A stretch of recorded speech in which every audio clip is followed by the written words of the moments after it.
नमस्कार, मी काजी सर, हनुमान विद्यालय घारगाव, तालुका कळंब, जिल्हा उस्मानाबाद येथील सहशिक्षक. विद्यार्थी मित्रांनो, मागील व्हिडिओमध्ये आपण इयत्ता 9वी विषय भूगोल विषयातील प्रकरण क्रमांक 2 अंतर्गत हालचाली हे प्रकरण आपण अभ्यासलो होतो. पहिल्या पार्टमध्ये आपण पार्ट 1 तो व्हिडिओ बनविला होता. त्या पार्टमध्ये आपण जमिनीखाली जी हालचाल होते त्या हालचालीचे वर्गीकरण आपण पाहिलं होतं. वर्गीकरणामध्ये आपण पाहिलं की ह्या हालचालींचे वर्गीकरण हे मंदभू हालचाल, त्याचबरोबर खंड निर्माणकारी हालचाल, त्याचबरोबर शीघ्र भू हालचाल असे आपण वर्गीकरण पाहिलं. मग सुरुवातीला पार्ट 1 मध्ये आपण मंदभू हालचालीमध्ये पाहिलं की मंदभू हालचालीमुळं आपल्या भूकवचावर, आपण ज्या भूपृष्ठावर राहतो त्या ठिकाणी आपल्याला कशा प्रकारचे परिणाम पाहायला मिळतात हे आपण अभ्यासलं होतं. मग मंदभू हालचालीमध्ये आपण अभ्यासलं की अनेक प्रकारची नवीन भूरूपे हे आपल्या भूपृष्ठावर तयार होतात. जसे की आपण गट पर्वत बघितलं, वली पर्वत, त्याचबरोबर खचदरी, हे मंदभू हालचालीमुळे तयार होणाऱ्या भूरूपांची नावे आहेत. मग आता आपण या पार्ट 2 या प्रकरणातील पार्ट 2 हा आपण अभ्यासणार आहोत. पार्ट 2 मध्ये आज आपण जो टॉपिक आपण स्टडी करणार आहोत, अभ्यासणार आहोत, तो म्हणजे शीघ्र भू हालचाली. शीघ्र भू हालचाली म्हणजे जमिनीखाली जी हालचाल आपण बघितली ती हालचाल जर शीघ्र प्रमाणात, म्हणजे त्याची जी गती आहे, त्या जमिनीच्या खाली ज्या ऊर्जा लहरी निर्माण होतात, आतमध्ये जे ऊर्जा लहरी निर्माण होतात त्या ऊर्जा लहरींची जी गती आहे ती गती जर शीघ्र असेल, म्हणजे त्याची मुवमेंट ज्याला म्हणतो आपण, ती मुवमेंट जर फास्ट असेल, त्यावेळेस आपल्याला भूपृष्ठावर, म्हणजे आपण जिथं राहतो त्या ठिकाणी आपल्याला भूकंपाचे धक्के जाणवतात. म्हणजे सुरुवातीला शीघ्र भू हालचालीमुळं काय परिणाम घडतात, मंद भू हालचालीमुळं आपण बघितले की भूरूपे तयार होतात. पण ज्यावेळेस जमिनीखाली शीघ्र भू हालचाल होते, ज्यावेळेस जमिनीच्या खाली हालचाल जी असते ते अतिशय जलद गतीने होते, त्यावेळेस आपल्या भूपृष्ठावर, आपल्या भूकवचावर आपल्याला भूकंप किंवा ज्वालामुखीचा उद्रेक अशा प्रकारचे परिणाम आपल्याला पाहायला मिळतात. मग सुरुवातीला आपण जो अभ्यासणार आहोत तो म्हणजे भूकंप. मग सुरुवातीला आपण बघूया भूकंप. ज्यावेळेस जमिनीखाली शीघ्र भू हालचाल होते त्यावेळेस आपल्याला भूपृष्ठावर भूकंप जाणवतो. आता भूकंप हा शब्द ऐकल्यानंतर आपल्याला लक्षात येईल, भू म्हणजे जमीन आणि कंप म्हणजे कंपणे, म्हणजे जमीन, त्या ठिकाणी जमिनीची हालचाल होणे. भूकंप होणे आपण त्यालाच म्हणतो की जमिनीची हालचाल होऊन त्या ठिकाणी कंप तयार होतो, म्हणजे जमिनीखाली कांपते किंवा त्या जमिनीमध्ये हालचाल निर्माण होते. मग भूकंप नेमकं काय होतं? सुरुवातीला एक माहिती लक्षात घ्या की आपला ही जी पूर्ण पृथ्वी आहे, या पृथ्वीवर जसं आपण खंड म्हणतो तसेच भूपट्ट आहे. हे भूपट्ट वेगवेगळे असे भूपट्ट आहेत आणि ह्या भूपट्टावर हे पूर्ण आपले जे काही पृथ्वीवरचे देश आहेत, जिथं काही आपण राहतो, हे वेगवेगळ्या भूपट्टावर आपण राहतो. मग ते भूपट्ट जसे की माहितीसाठी भारत, ऑस्ट्रेलिया हे भूपट्ट आहे, त्याचबरोबर आफ्रिका, युरेशिया, उत्तर अमेरिका, दक्षिण अमेरिका, पॅसिफिक व अंटार्क्टिक हे 7 भूपट्ट आपल्या इथं आहेत. मग ह्या भूपट्टावर काय होतं, भूकंप नेमकं कसं घडतं? तर आपल्याला माहिती आहे की आपण सुरुवातीला पाठाच्या सुरुवातीलाच माहिती घेतली की जमिनीखाली हे ऊर्जा लहरी असतात. या ऊर्जा लहरी, त्याच्यामध्ये मी सांगितलं की अनेक प्रकारचे त्याच्यामध्ये मूलद्रव्य असतील किंवा युरेनियम सारखा घातक वायू असेल किंवा अनेक प्रकारचे त्या ठिकाणी खनिजे असतील किंवा विषारी वायू असतील, हे सर्व ठिकाणी उष्णता जास्त असल्यामुळे त्या ठिकाणी द्रव रूपामध्ये जमिनीखाली ह्यांची हालचाल सुरू असते. आपल्याला माहिती आहे की द्रव पदार्थ जर असेल तर एका ठिकाणी तो स्टेबल, म्हणजे एका ठिकाणी तो राहू शकत नाही. द्रव पदार्थ असेल तर एका ठिकाणावरून दुसऱ्या ठिकाणी तो वाहत असतो. जमिनीखाली सेम सिच्युएशन होते की जमिनीखाली असणाऱ्या त्या जे काही त्याच्यामध्ये लावारस आहे किंवा तो शिलारस आहे ते पूर्ण हा जमिनीखाली त्याची हालचाल निर्माण होत असते आणि त्याच्यामधून ज्या लहरी असतात त्या लहरी बाहेर पडण्याचा प्रयत्न करतात. ज्यावेळेस त्याच्यावर अतिशय ताण निर्माण होतो, आपल्याला माहिती आहे की एखाद्या वस्तूला जर आपण ताण दिली तर ताण मोकळा होण्याचा तो प्रयत्न करतो. म्हणजे स्प्रिंग जर असेल, उदाहरणार्थ घेऊ आपण, स्प्रिंगला जर दोन्ही बाजूला जर आपण दाबलं तर दाबत असताना तो प्रेशर तयार होतो, तो ताण स्प्रिंगवर तयार होतो आणि ती स्प्रिंग प्रयत्न करत असते की ती ताण मोकळा करण्याचा प्रयत्न करत असते. आणि जसं आपण सोडून दिलो तसे ती स्प्रिंग काय होणार, ताण मोकळा करण्यासाठी एका ठिकाणावर, म्हणजे ते त्याच्यामध्ये हालचाल निर्माण होते.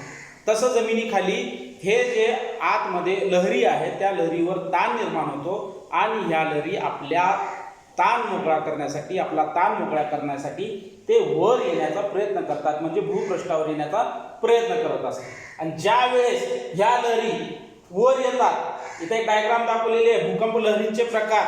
ज्या लहरीविषयी मी सांगतोय म्हणजे ज्या लहरीमुळं आपल्या पृथ्वीवर भूकंप तयार होतो, त्या लहरी जमिनीच्या खालून हे वर येत असताना, भूपृष्ठावर येत असताना, ताण मोकळा करत असताना आपल्याला या ठिकाणी धक्के जाणवतात, म्हणजे जमिनीमध्ये हालचाल निर्माण होते आणि याच हालचालीला आपण भूकंप असे म्हणतो.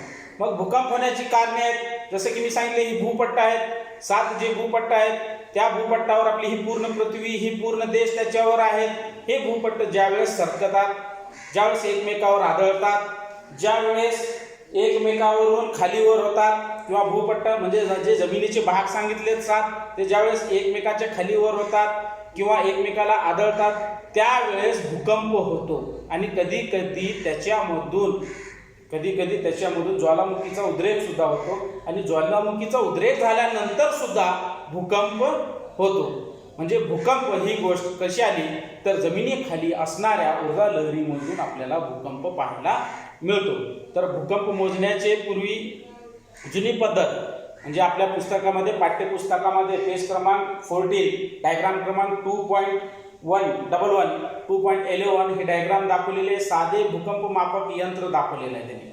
मग ते जे मोजण्याचं यंत्र असतं की ताण किती निर्माण झाला, ज्यावेळेस ह्या लहरी जमिनीच्या खालून वरच्या बाजूला आल्या, त्याच्यामध्ये ताण किती होता, त्या ताणानुसार त्याचं ते भूकंप मोजलं जातं. भूकंप मोजण्याचं एकक हे रिश्टर हे एकक आहे.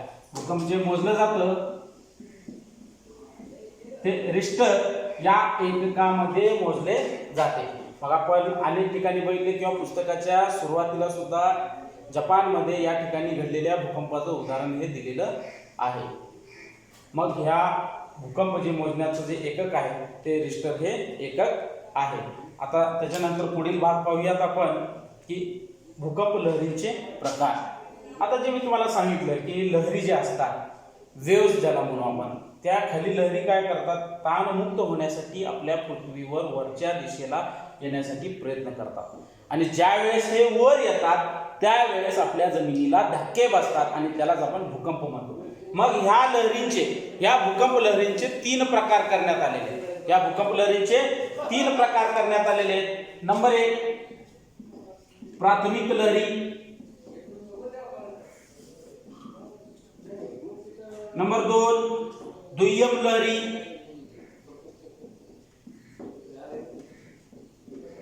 आणि नंबर 3 भूपृष्ठ लहरी.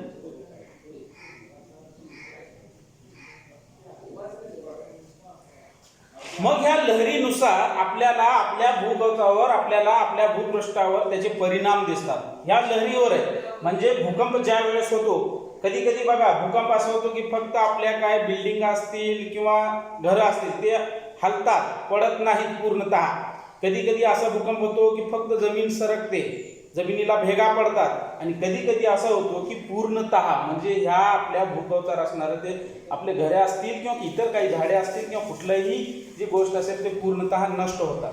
मग त्याच्यावरून आपण भूकंपाची तीव्रता किती आहे हे ठरवतो. म्हणजे भूकंप जर जास्त झाला, हे आपल्या जर भाषेत सांगायचं झालं तर जेवढं जास्त नुकसान होईल तेवढं भयंकर भूकंप होणे हे आपण म्हणतो. मग हे भूकंप कमी जास्त प्रमाणात जे होतं, कमी जास्त प्रमाणात जे आपल्याला नुकसान पाहायला मिळतं ते ह्या लहरीवर अवलंबून आहे. आता इथं भूकंप लहरींची डायग्राम दाखवण्यात आलेली आहे. इथं बघा, ही पृथ्वीच्या खालचा भाग दाखवण्यात आलेला आहे. इथं हा केंद्रबिंदू दिलेला आहे, त्याला भूकंप नाभी असं म्हणतात. म्हणजे ज्या ठिकाणावरून भूकंपाची सुरुवात झाली, पृथ्वीच्या खाली समजा की इथं आपल्या एखाद्या ठिकाणी, तुमच्या जिल्ह्याच्या ठिकाणी तिथं भूकंप झाला, तर आपण बघतो की भूकंपाचा केंद्रबिंदू सांगितला जातो की ह्या सपोज पुणे हे ठिकाणी भूकंप झालेला असेल तर सांगितलं जाते की पुणे येथील हडपसर या भागामधून भूकंप झाला. म्हणजे काय हडपसर सांगतात, भूकंपाचे परिणाम पुण्यापासून तर मुंबई किंवा पुण्यापासून सोलापूरपर्यंत त्याचे परिणाम तुम्हाला पाहायला मिळतील. परंतु मुख्य ठिकाण काय, तो मुख्य ठिकाण म्हणजे त्याला भूकंप नाभी म्हणतात. म्हणजे ज्या ठिकाणापासून भूकंप सुरुवात झाला, म्हणजे भूकंप त्या ठिकाणी सुरू झाला भूकंप, म्हणजे तो भूकंप नाभी आहे, तो केंद्रबिंदू आहे. तिथून त्या लहरी, तिथून ह्या ज्या 3 लहरी आहेत, ह्या लहरी तिथून प्रसरण पावतात. म्हणजे त्या ठिकाणावरून भूकवचाकडे पसरतात. आता सुरुवात करूयात प्राथमिक लहरी. प्राथमिक लहरी ह्या ज्या असतात, म्हणजे आपण जे प्राथमिक लहरी बघतोय, ह्या प्राथमिक लहरी जर आपण बघितलं तर हे त्रिज्येच्या स्वरूपात असतात. मग आपण जर बघितलं प्राथमिक लहरीचं जास्त प्रमाणात नुकसान होत नाही. ज्या वेळेस भूकंप होतो, ज्या वेळेस प्राथमिक लहरी भूपृष्ठावर येतात, त्यावेळेस बिल्डिंग किंवा आपले जे इमारती असतात ते मागे पुढे हलत असतात. म्हणजे प्राथमिक लहरी ज्या वेळेस आपल्या भूपृष्ठावर येतात त्यावेळेस त्याचं नुकसान कमी असतो. हा त्रिज्येच्या स्वरूपामध्ये या लहरी असतात.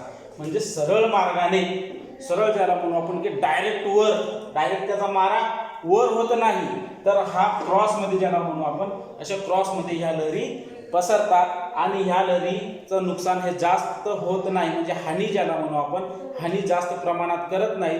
तर या ठिकाणी जे आपल्या इमारती असतात त्या मागं पुढं हलतात. आता त्याच्यानंतर पुढचा भाग, तशीच दुसरी माहिती, प्राथमिक लहरी ज्या वेळेस आपल्या भूकवचावर येत असतात त्यांची गती ज्याला म्हणू हे गतिशील असतात. म्हणजे त्यांना गती भरपूर असते. त्या भूकंप नाभीपासून जर ह्या लहरी जर निघाल्या तर भूकवचावर येत असताना ह्या अतिशय गतिशील असतात. प्राथमिक लहरी हे स्थायू, द्रव आणि वायू या तिन्ही माध्यमातून ह्या लहरी जाऊ शकतात. म्हणजे सपोज समुद्राचं आपण उदाहरण घेऊया.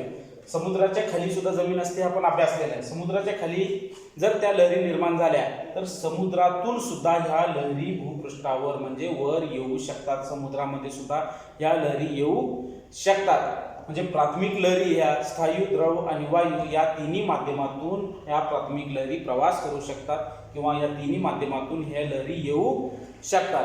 त्याच्यानंतर पुढील भाग, प्राथमिक लहरीविषयी जर बघायचं झालं तर प्राथमिक लहरी ह्या द्रव रूपातून प्रवास करताना त्यांच्या दिशेमध्ये बदल होतो. प्राथमिक लहरी काय होतात, ज्यावेळेस प्राथमिक लहरी आपल्या भूकवचावर येत असतात, समजा ते समुद्रामधून जर येत असतील, ज्यावेळेस त्या ठिकाणी द्रव पदार्थ असेल त्या ठिकाणी त्या लहरींचा मार्ग बदलतो. म्हणजे समुद्रामध्ये ज्यावेळेस द्रव असतात, ज्यावेळेस पाण्यामध्ये त्या लहरी येतात त्या ठिकाणी त्यांचा मार्ग बदलतो. प्राथमिक लहरी ह्या गतिशील असतात आणि प्राथमिक लहरी ज्यावेळेस भूकवचावर येतात, भूपृष्ठावर येतात त्यावेळेस इमारती ह्या मागे पुढे हलतात आणि ह्या जास्त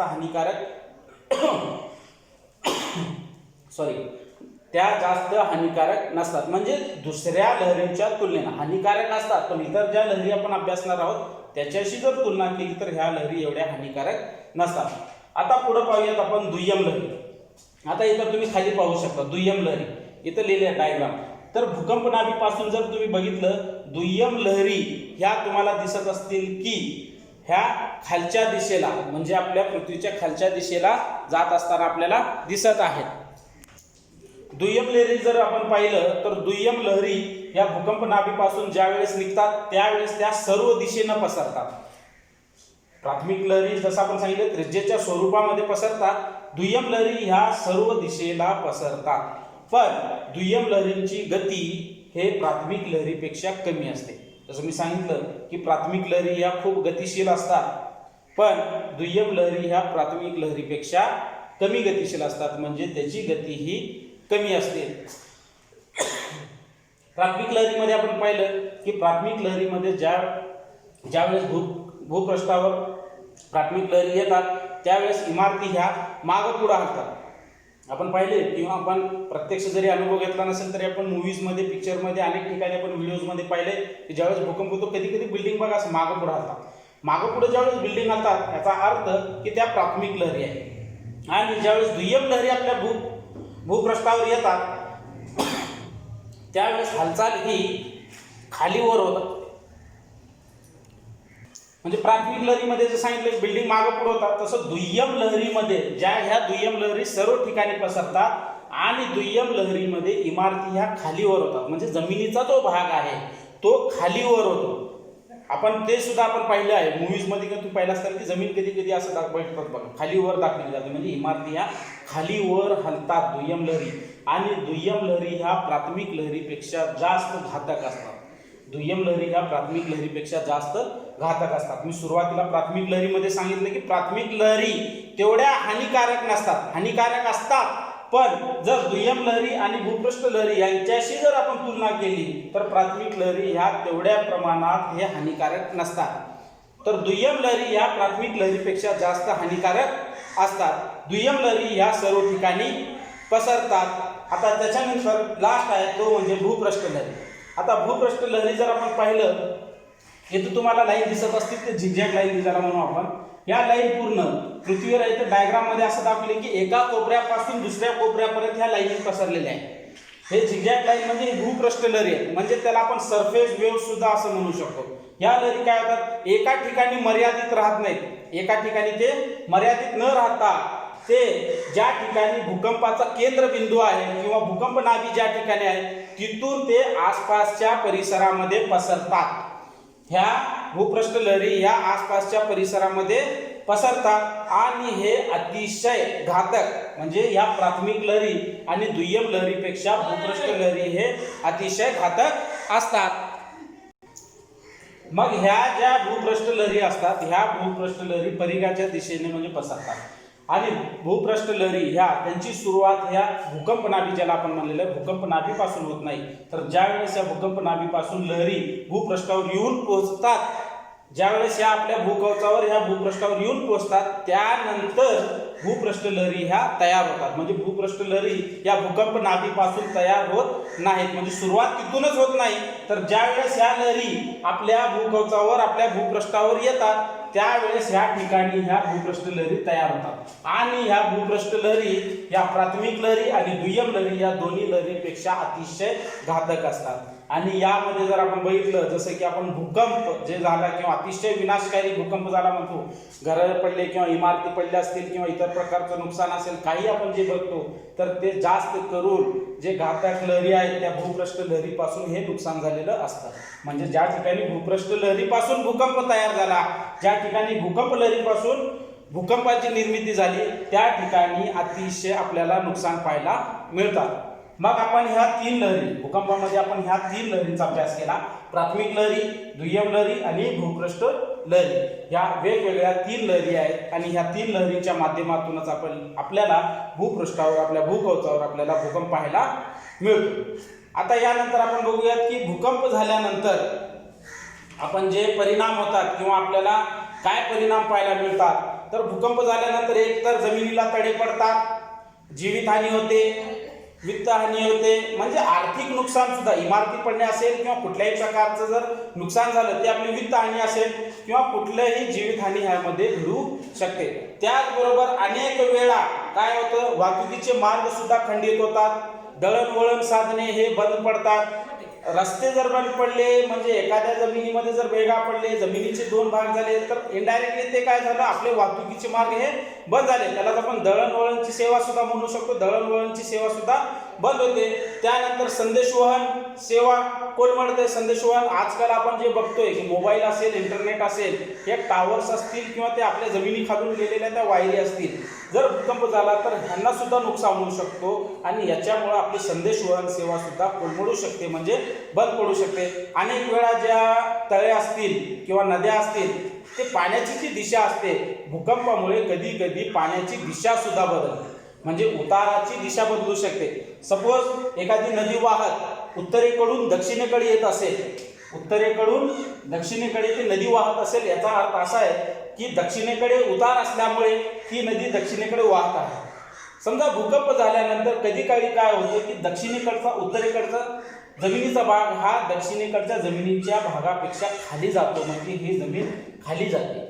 त्यामुळे काय होतं, कधी कधी विरुद्ध दिशेला सुद्धा पाण्याचा प्रवाह होऊ शकतो, म्हणजे नदी ती दक्षिणेकडून उत्तरेकडे सुद्धा वाहू शकते. आणि अनेक ठिकाणी आपण बघितलंय की समुद्रामध्ये सुद्धा भूकंप झाल्यानंतर अनेक वेळा आपण ऐकलंय की सुनामीच्या लाटा, अनेक वेळा ह्या घटना आपल्या कानावर पडलेल्या आहेत. आपल्या देशामध्ये सुद्धा सुनामी आली होती. ह्या सुनामीच्या लाटा सुद्धा भूकंपामुळे तयार होतात. म्हणजे समुद्रामध्ये ज्या जमिनी आहेत त्या जमिनीमध्ये जर धक्का बसला तर हे पाणी, म्हणजे आपल्याला एखादं ग्लासमध्ये जर पाणी ठेवलं आणि खालून जर प्रेशरनं जोराने जर मारलं तर ग्लासमधलं पाणी हे वर येतं.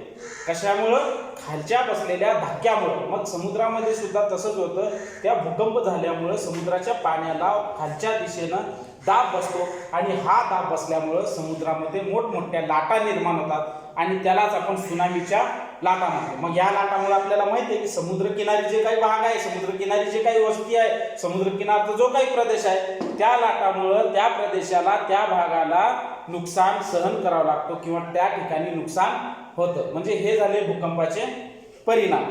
आता पुढील भाग आपण अभ्यासणार आहोत तो म्हणजे मग आता आपण पुढील भाग जे पाहणार आहोत, आपण बघितलं की शीघ्र भू हालचालीमध्ये आपण बघितलं की जमिनीखाली जे हालचाल जर शीघ्रप्रमाणे म्हणजे जलद गतीने होत असेल तर त्यामध्ये आपण पाहिलं की भूकंप होऊ शकतो आणि भूकंप तयार होतात. त्यानंतर आता शीघ्र भू हालचाली जर ज्या वेळेस होते त्यावेळेस कधी वेळी तो ज्वालामुखी सुद्धा होतो, म्हणजे ज्वालामुखीचा उद्रेक सुद्धा आपल्याला पाहायला मिळतं. आता ज्वालामुखीचा उद्रेक म्हणजे काय, तर ज्वालामुखीचा उद्रेक म्हणजे जमिनीखाली जे काही घटक आहेत ज्या घटकांचं रूपांतर हे द्रव रूपामध्ये होतं आणि त्याच्यामध्ये अनेक प्रकारचे विषारी वायू, युरेनियम किंवा अनेक प्रकारचे धातू अधातू खनिजे हे असतात. हे अतिशय उच्च तापमानामुळं त्या जमिनीखाली अशी अतिशय जास्त तापमान असतं, त्या तापमानामुळे हे सर्व घटक एकत्रित येऊन त्या ठिकाणी असणारे खडक असतील, माती असतील, त्या मातीमध्ये असणारे खनिजे, मूलद्रव्य असतील किंवा युरेनियम सारखे हे विस्फोटक पदार्थ असतील, ते सर्व एकत्रित येऊन यांचं रूपांतर हे एका द्रव रूपामध्ये झालेलं असतं. आणि जसं भूकंप हे ऊर्जा लहरी ज्या वेळेस आपलं ताण मोकळं करण्यासाठी पृथ्वीवर येतात, भूकवचावर येतात आणि त्यामुळे जमिनीला धक्के बसतात, त्याचप्रमाणे ज्वालामुखीचं उद्रेकाचं सुद्धा आहे की त्याखाली असणाऱ्या ह्या लहरी, ह्या पूर्ण जे आपले घटक मी सांगितले ते द्रव घटक हे वर येण्याचा प्रयत्न करतात, ताण मोकळं करण्याचा प्रयत्न करतात आणि याच्यातून ते जे घटक आहे तो घटक त्यामध्ये तो द्रव रूप असतो, वायू रूप असतो आणि स्थायी रूप, हे जे जमिनीखालचे जे घटक आहेत ते ताण मोकळं करण्यासाठी ज्यावेळेस जमिनीच्या वर येतात, ज्यावेळेस आपल्या जमिनीच्या वर येतात आणि हे सर्व वर आल्यानंतर हे घटक त्याला आपण म्हणतो की ज्वालामुखीचा उद्रेक झाला, ह्याला आपण ज्वालामुखीचा उद्रेक झाला असं म्हणतो. म्हणजे काय होतं, हे जे सर्व घटक आहेत ते आतमधले ते युरेनियम असेल, किरणोत्सारी पदार्थ असतील, माती असेल, खडक असेल, ह्या सगळ्यांचं रूपांतर आतमध्ये अतिउष्ण तापमानामुळे द्रव रूपात झालेला असतो आणि तिथं ताण निर्माण होतो आणि हा ताण मोकळा करण्यासाठी हे सर्व घटकांचा बनून हा शिलारस असतो आणि हा शिलारस काय प्रयत्न करतो की आपला ताण मोकळा करण्यासाठी भूपृष्ठावर म्हणजे आपल्या जमिनीवर येण्याचा प्रयत्न करतो. ज्या वेळेस हा शिलारस जमिनीच्या वर येतो त्याला आपण लावारस म्हणतो. लावारस कधी म्हणलं जातं, त्या ज्या जमिनीखाली हे जे सर्व घटक आहेत, हे घटक जोपर्यंत जमिनीच्या खाली आहेत तोपर्यंत ते शिलारस आहे आणि हे सर्व घटक ज्या वेळेस जमिनीच्या वर येतात त्याला ते लावारस किंवा लावा सुद्धा म्हणलं जातं. म्हणजे हा लावारस, हा शिलारस ज्यावेळेस जमिनीच्या बाहेर फेकला जातो तो स्थायू, द्रव आणि वायू या रूपामध्ये तो बाहेर फेकला जातो आणि तोच लावारस म्हणजे तोच शिलारस म्हणजे त्याला आपण ज्वालामुखीचा उद्रेक होणे असं आपण म्हणतो. मग आता ह्या ज्वालामुखीचे दोन प्रकार करण्यात आलेले आहेत. एक आहे तो केंद्रीय ज्वालामुखी आणि दुसरा आहे तो भेगीय ज्वालामुखी. आता केंद्रीय ज्वालामुखीचा डायग्राम दाखवण्यात आलेली ती आकृती तुम्ही पाहू शकता. केंद्रीय ज्वालामुखी म्हणजे ज्वालामुखीचा उद्रेक ज्या वेळेस होतो, ज्वालामुखी ज्या वेळेस जमिनीच्या खालून भूकवचावर येतो, भूपृष्ठावर येतो, ते पर्टिक्युलर एका पॉइंटवरून, एका ठिकाणावरूनच तो बाहेर पडतो. म्हणजे जमिनीवर तो पसरत नाही, एका ठिकाणावरूनच हा ज्वालामुखी आपल्या हा शिलारस हा एका ठिकाणावरूनच, एका पॉइंटवरूनच तो बाहेर पडतो. ह्या डायग्राममध्ये दाखवले बघा, हा एक शंकू आकाराचा हा तयार झालेला एक भाग आहे जमिनीचा, ह्याच्याबरोबर मध्यभागातून तो लावारस, तो शिलारस बाहेर पडतो. म्हणजे केंद्रीय ज्वालामुखी म्हणजे हा जो शिलारस एका ठिकाणावरून बाहेर पडतो तो म्हणजे केंद्रीय ज्वालामुखी. आणि ह्या केंद्रीय ज्वालामुखी त्यानंतर हा जो शिलारस बाहेर पडला ह्याच्यामधून जे राख असेल किंवा ते जे घटक असतील, हे सर्व घटक ते राख त्या आजूबाजूच्या भागामध्ये पसरते आणि त्या ठिकाणी शंकूच्या आकाराचे पर्वत तयार होतात. त्या ठिकाणी तुम्हाला शंकूच्या आकाराचे ज्वालामुखी पर्वत पाहायला मिळतात. आणि असे पर्वत आपल्या पृथ्वीवर जपानमध्ये फुजियामा आणि टांझानियातील किलिमांजारो ही केंद्रीय ज्वालामुखीची उदाहरणे आहेत. जपानमधील आणि टांझानियामधील किलिमांजारो आणि जपानमधील फुजियामा हे केंद्रीय ज्वालामुखीची उदाहरणं आहेत. केंद्रीय ज्वालामुखी म्हणजे केंद्रबिंदू, नावाचा एक केंद्रबिंदू, हा केंद्र आणि एकाच केंद्रातून हा शिलारस बाहेर पडणे, तो म्हणजे केंद्रीय ज्वालामुखी. आता दुसरा प्रकार आहे भेगीय ज्वालामुखी. भेगीय म्हणजे जमिनीला भेगा पडतात, एका ठिकाणावरून जसं हा शिलारस बाहेर पडला तसं भेगीय ज्वालामुखीमध्ये शिलारस हा एका ठिकाणावरून बाहेर पडत नाही, तर जमिनीला वेगवेगळ्या ठिकाणी भेगा पडून तो वेगवेगळ्या ठिकाणी तो बाहेर येत असतो. या डायग्राममध्ये दाखवण्याचा प्रयत्न केलाय। हा जमिनीचा भाग आणि अशा वेगवेगळ्या ठिकाणावरून जर आपण पाहिलं तर हा शिलारस बाहेर येण्याचा प्रयत्न करतोय, म्हणजे जमिनीला भेगा पडून एका ठिकाणावरून तो न येता वेगवेगळ्या ठिकाणावरून तो शिलारस बाहेर येतो, तो म्हणजे भेगीय ज्वालामुखी। आणि भेगीय ज्वालामुखी जर आपण बघितलं तर भारतातील दख्खनचे पठार ह्याच्यामधून पर्वतांची निर्मिती होते, ज्वालामुखीच्या पर्वतांची निर्मिती होते। तर भेगीय ज्वालामुखीचं आपण बघू शकतो की ह्याच्यामधून पठारांची निर्मिती होते। आपल्या भारत देशातील आपल्या देशातील दख्खनचे पठार जे आहे हे भेगीय ज्वालामुखीचं एक उदाहरण आहे, म्हणजे दख्खनच्या पठाराची निर्मिती हे भेगीय ज्वालामुखीच्या उद्रेकामधून झालेली आहे। भेगीय ज्वालामुखीमध्ये काय होतं, ही जी राख पसरते, हे जे घटक बाहेर येतात ते घटक एका ठिकाणावरून न येता वेगवेगळ्या ठिकाणावरून बाहेर पडत असतात आणि हे बाहेर पडल्यानंतर सर्व ठिकाणी ते पसरतात आणि त्याच्यामधून पठारांची निर्मिती होते। भेगीय ज्वालामुखीचं उदाहरण जर पाहिलं तर आपल्या भारत देशातील दख्खनचे पठार हे भेगीय ज्वालामुखीचं एक उदाहरण आहे। आता पुढे पाहूयात आपण ज्वालामुखीच्या उद्रेकाचे परिणाम। जसं आपण भूकंपाचे परिणाम पाहिले तसं आता ज्वालामुखीच्या उद्रेकाचे परिणाम पाहूयात। जसं भूकंपामुळे जीवितहानी वित्तहानी होते त्याचप्रमाणे ज्वालामुखीच्या उद्रेकामुळे सुद्धा जीवितहानी व वित्तहानी होते। त्याचबरोबर ज्या ठिकाणी ज्वालामुखीचा उद्रेक होतो त्या ठिकाणी पर्यावरणाचे संतुलन बिघडते, त्या परिसरातील पर्यावरणाचे। कारण काय तर ज्वालामुखीच्या उद्रेकातून अतिशय विषारी वायू हे बाहेर पडतात आणि हे वायू त्या ठिकाणच्या त्या सभोवतालच्या हवेमध्ये पसरतात आणि हे वायू एवढे विषारी असतात की त्या ठिकाणी कुठल्याही प्रकारचा सजीव त्या ठिकाणी जिवंत राहू शकत नाही। म्हणजे हवेतील ऑक्सिजनचं प्रमाण कमी करून ते विषारी वायू आपली जागा व्यापतात आणि त्या विषारी वायूमुळे त्या परिसरामध्ये एकही सजीव जिवंत राहू शकत नाही, म्हणजे पर्यावरणामध्ये बदल घडतो।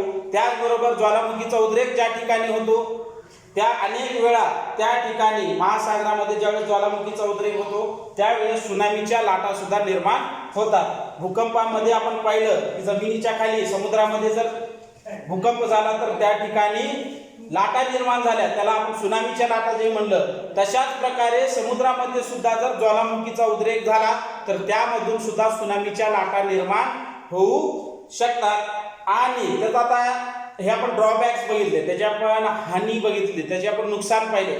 कधी काही काय होतं ज्वालामुखीच्या उद्रेकातून फायदा सुद्धा होतो, तो असा की जमिनीच्या खाली जे खनिजे होते, जे मूलद्रव्य होते अतिशय खोल, म्हणजे ज्या ठिकाणी आपण जाऊन ते खनिजे किंवा ते मूलद्रव्य आपण काढू शकत नाहीत, कधी कधी तो खनिजांचा साठा आपल्याला उपलब्ध होतो। म्हणजे काय होतं जमिनी खालून हे सगळं शिलारस बाहेर येत असताना, जमिनी खालचे हे सगळे शिलारस बाहेर येत असताना आपल्यासोबत जमिनी खाली असलेले खनिजे आपल्यासोबत घेऊन वर येतात आणि हे वर आल्यानंतर द्रव रूपामध्ये वर आल्यानंतर हे वर वाऱ्या लागून म्हणजे ऑक्सिजन मध्ये येऊन त्याचा संपर्क हवेसोबत येऊन ते थंड होऊन आजूबाजूला पसरतात आणि त्याच्यातून आपल्याला ते खनिजे मिळू शकतात। तर आपण शीघ्र हालचाल आणि मंद हालचाल हे आपण दोन भाग आपल्या अंतर्गत हालचाली या पार्टमध्ये आपण पाहिले। सुरुवातीला मंद हालचाल आणि आता शीघ्र हालचाल हे आपण दोन पाठ अभ्यासले। तर या पुढील भागामध्ये आपण प्रकरण 3 चा व्हिडिओ आपण बनवणार आहोत। अशाच प्रकारचे व्हिडिओ आमच्या शाळेमार्फत अनेक शिक्षकांनी तयार केलेले आहेत। मग अशाच प्रकारचे वेगवेगळ्या इयत्तेचे वेगवेगळ्या विषयाचे व्हिडिओ पाहण्यासाठी आमचे चॅनल यूट्यूब चॅनल हनुमान विद्यालय घारगाव कळंब या चॅनलला सबस्क्राईब करा। धन्यवाद।